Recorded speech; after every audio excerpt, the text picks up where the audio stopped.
19 अक्टूबर दिन सोमवार WNS हिंदी के सूर्यास्त कार्यक्रम में मैं आर्यन स्मिथ। असम और मिजोरम की सीमा पर हुई हिंसात्मक झड़प। लद्दाख में आज मिला चीनी सैनिक।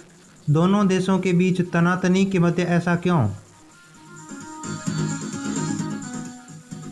भारत में कोरोना के मामले 75 लाख के पार। पिछले 24 घंटों में 55,000 नए मामले। बलिया हत्याकांड के आरोपी धीरेंद्र प्रताप सिंह को गिरफ्तार करने के बाद 14 दिन की न्यायिक हिरासत में भेजा गया।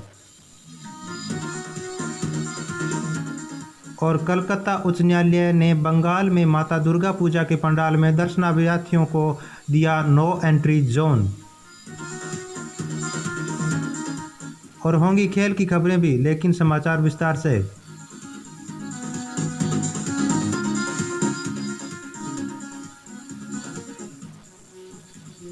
तो मैं आज का कार्यक्रम शुरू करने से पहले मैं आपको बता दूं कि आप हमारा कार्यक्रम YouTube, Facebook पर भी सुन सकते हैं।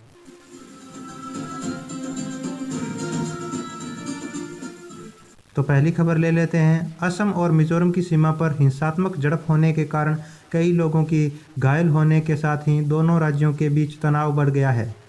अधिकारियों ने रविवार को बताया कि मिजोरम के कोलासिब जिले तथा असम के कछार जिले से लगे इलाके में अब हालात अच्छे हैं। हालात की देखरेख करने के लिए केंद्रीय गृह सचिव अजय कुमार भल्ला ने दोनों राज्यों की बैठक की। श्री भल्ला ने दोनों राज्यों के सचिवों को बैठक में शामिल करने को भी जरूरी बताया।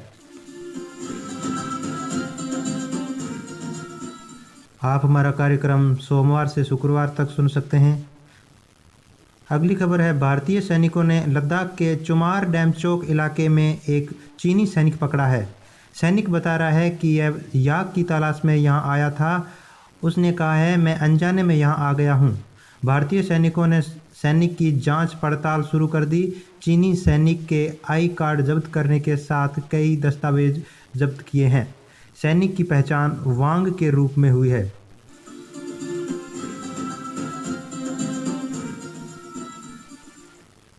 अगली खबर कोरोना से जुड़ी हुई है। भारत में कोरोना वायरस संक्रमण के कुल मामले 75 लाख के पार जा चुके हैं। केंद्रीय स्वास्थ्य मंत्रालय द्वारा सोमवार को जारी आंकड़ों के मुताबिक पिछले 24 घंटों में 55,722 नए कोरोना के मामले सामने आए हैं, जिसके बाद कुल संक्रमितों की संख्या 75,50,273 हो चुकी है। वहीं मरने वालों की संख्या 579 हो चुकी है। देश का रिकवरी रेट अभी 88.3% चल रहा है। अगर विश्व की बात करें तो अब तक 4 करोड़ लोग संक्रमित हो चुके हैं।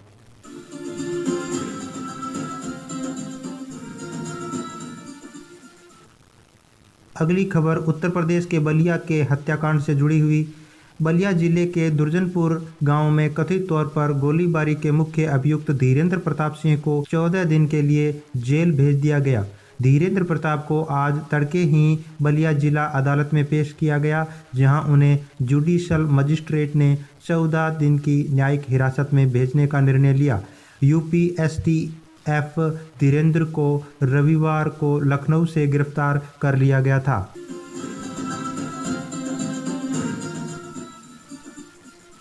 तो अगली खबर कलकत्ता उच्च न्यायालय से है। कलकत्ता उच्च न्यायालय ने सोमवार को यह बताया है कि मां दुर्गा पूजा के पंडाल में दर्शनार्थियों के लिए नो एंट्री जोन होंगे।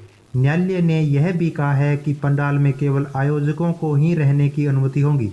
हाल ही में कोरोना को मद्देनजर रखते हुए छोटे पंडालों में दर्शनार्थियों की संख्या 15 सीमित होगी, जबकि बड़े पंडालों में दर्शनार्थियों की संख्या 25 सीमित होगी।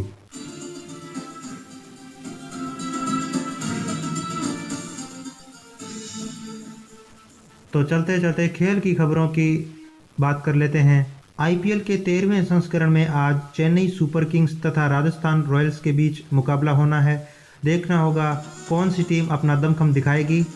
और इसी के साथ मुझे यानी कि आर्यन स्मिथ को आज के समाचार समाप्त करने की इजाज़त दीजिए। नमस्कार।